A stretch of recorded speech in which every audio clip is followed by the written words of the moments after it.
Hey, welcome back to my channel. I am Nurse Jackie, and that is me, Nurse Jackie.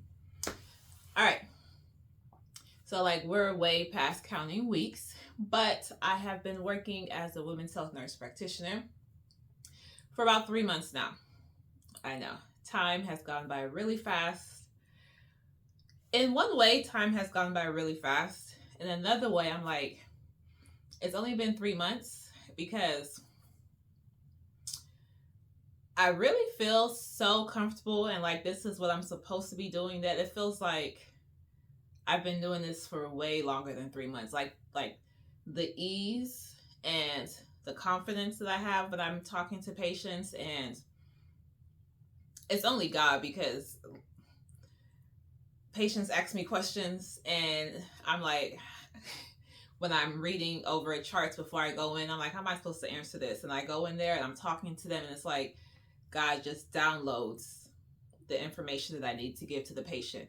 And majority of my patients, it's like we just have this genuine connection and I'm just talking to them and they're just talking to me and I'm helping them without realizing, really. I'm like, I'm just talking, but they leave so grateful, and I just thank God for that.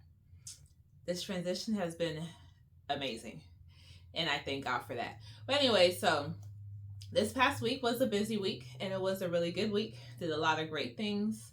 Saw plenty of patients. When you, as you know, when you go to the doctor's office, you're in the waiting room. They call you back. They do your vitals, all the things, and then the provider comes in. Typically, that's either the person who gets you settled is either a MA, medical assistant, or a nurse. So I've been working consistently with the same nurse pretty much for a long time, and we've gotten really comfortable together, and so she knows what I like, and it's just been comforting, right? This week I had a new MA, and so first I was a little worried, but it's been great. Like, yeah, I've been getting along with everybody.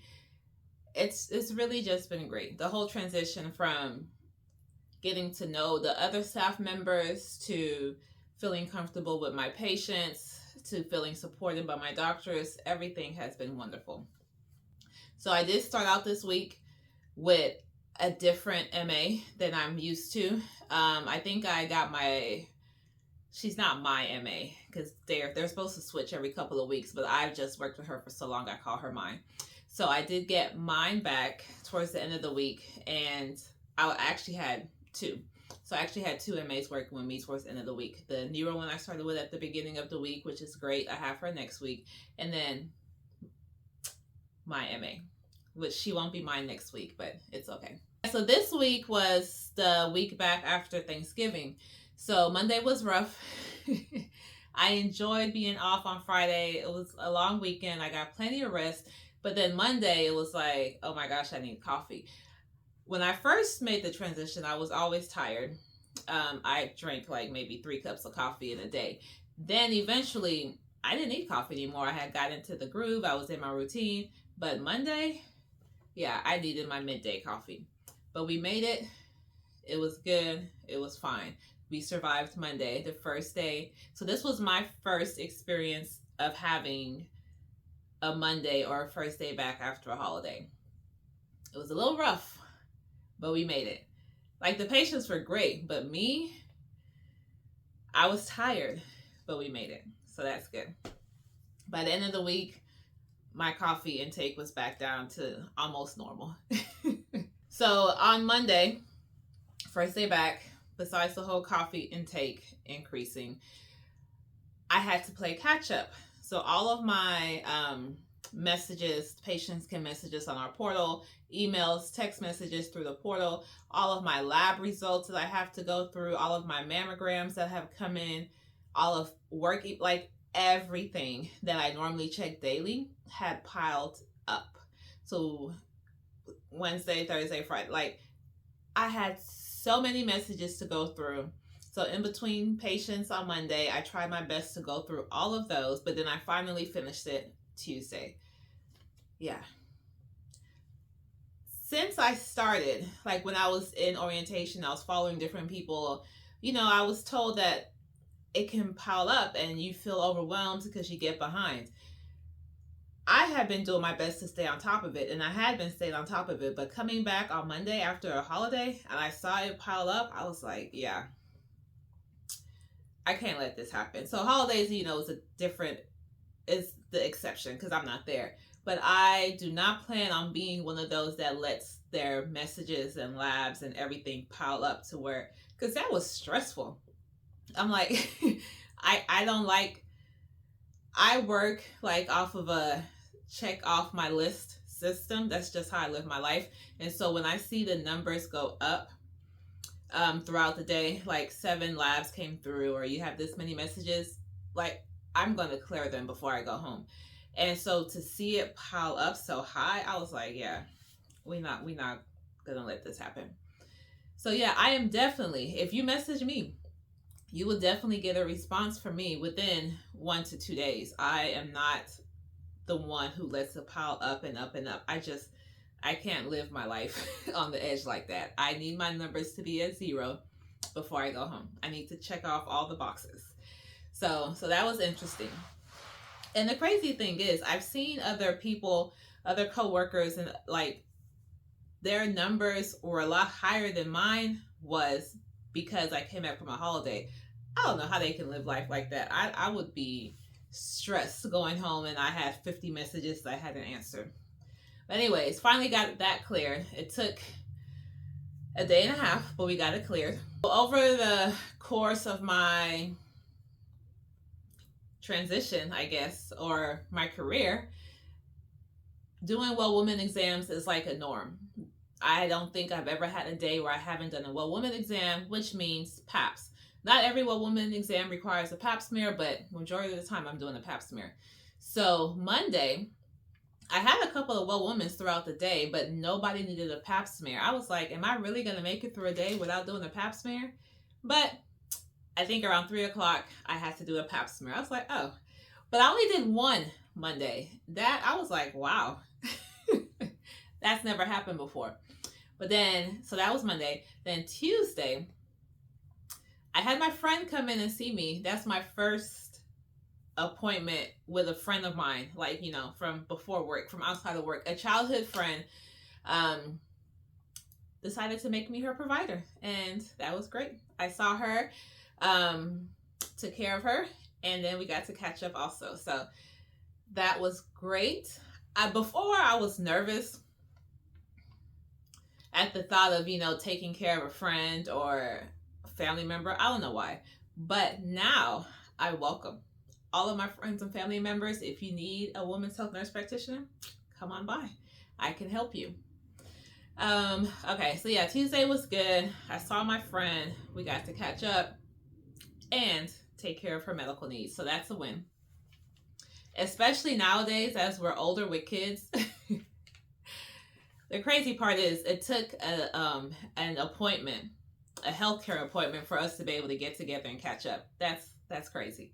But hey, we got it done. We caught up, we hugged, and we got her pap smear and all the things taken care of. So, and I was at work and still making money. So hey, a win's a win. Something else that happened on Tuesday. I have never placed a pessary before.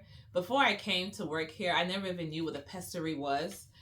For those of you who don't know, a pessary is like a silicone or a device that you put into your vagina to help lift things that are falling. Like as women get older, their bladder falls, or prolapse is the right word. Their uterus can prolapse, and all of that, builds up pressure, pelvic pressure, right? And of course it can be uncomfortable, and of course it can lead to a whole bunch of other issues. So women use pessaries to hold everything up. Some people use it for a long time, forever. Some people use it as a temporary means before they need to do surgery. So I had a patient who came in, and yeah, she needed a pessary. So I went and got my doctor.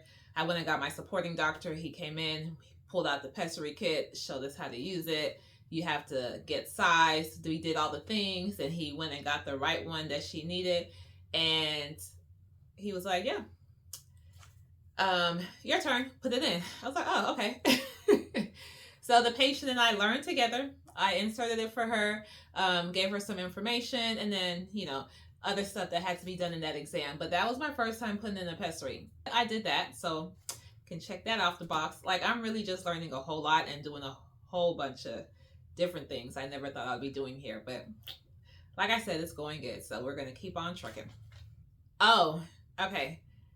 So, nobody, as a new nurse practitioner, and I don't know if this is the case for everybody, it might just be certain nurse practitioners. So, I'm a women's health nurse practitioner working in the OB-GYN clinic. And so, my doctors have patients, obviously, that are going to deliver, right? I, at this point, will not be in the delivery room. I won't be delivering patients. I do see you or see the patients after they deliver in the postpartum unit.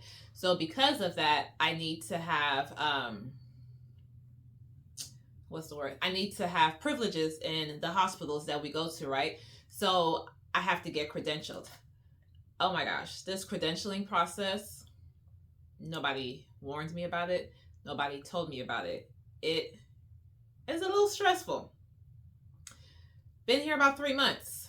This past week, I just finally completed everything for the credentialing process.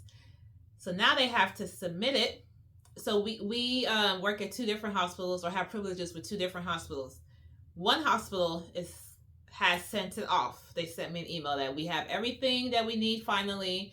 All of my peer reviews have been submitted. Yeah, they had to get in contact with my clinical coordinator from back in school. And then I found out that she's retired. So then we had to find her. Yeah. If nobody has told you that credentialing is a thing when you get a job as an NP, I'm here to let you know. Be prepared. If you're going to be doing anything in the hospital, you're going to need privileges. Be prepared for credentialing. Make sure you have all of your clinical information from school saved. They wanted to know all the patients I saw. It's a whole list. If you have any questions about the credentialing process, message me and I will let you know what I know. I might even do a video about it, but yeah, it's a whole process. But thank God it's finally done. One hospital has submitted all of the information. The other hospital has all of my information, but they will submit it, but they're not checking any applications until a few weeks from now. They do theirs in sessions, I guess. I'm just glad it's all done. So I will be hearing, at least from one hospital very soon, that I now have my credentialing or my privileges and I can finally get a badge. I don't have a badge, y'all. I don't have a work badge. So whenever it's time for lunch and we try to get into the cafeteria, I have to wait for one of the other providers to be done with their patients before I can go eat lunch. And yeah, so that sounds weird, right? Why do I have to wait for somebody to go eat lunch with? To get in that particular lunchroom, I do. The physicians or providers lunchroom, I have to wait for them because I don't have a badge yet. And yes, I want to go to that lunchroom because my lunch is free now as a provider. If, like on Fridays, it's a short day for us, so it's real busy, I don't eat lunch for free. I have to bring my own lunch. I know, I probably sound real spoiled right now, but I am. I'm like, I get free lunch? I don't have to bring lunch to work? Okay, bet. But now I have to wait for somebody so I can follow them in because I don't have a badge yet. But credentialing is finally over. I will be getting my badges very soon, and I can go eat lunch whenever I'm done with my morning patients. I am so ready for that. What else is going on? Oh, so when you go to your doctor's office and depending on how the office or hospital looks, there's a directory, like a digital directory. My name is now on the directory, y'all. This past week, I saw my name on both directories in both hospitals. So yeah, I'm a little bit more official. So let's see, recap. Monday, I spent catching up on all of my emails, lab reports, mammograms, and all of those things. Tuesday, I got to see, treat, and help one of my best friends. I am done with the credentialing process, just awaiting my badges, and my name is now on the directory for both offices. So, yeah, work life is good. Life is busy. Life is good in general, but still loving what I do, learning new things every day. Oh, one other thing. So, I have this patient that I've been seeing. She's been coming in. We're dealing with hormones and just a whole bunch of things. But I have her scheduled. She's coming back in a few weeks and we're going to do a pellet insertion. So if you watched my videos from the beginning or a couple of weeks ago, you would see that I've been doing a lot of pellet insertions. I even went to the training in Fort Worth about a month ago now. And I didn't need the training for the hands-on part because I had been doing that already, but it was really just to get like the background.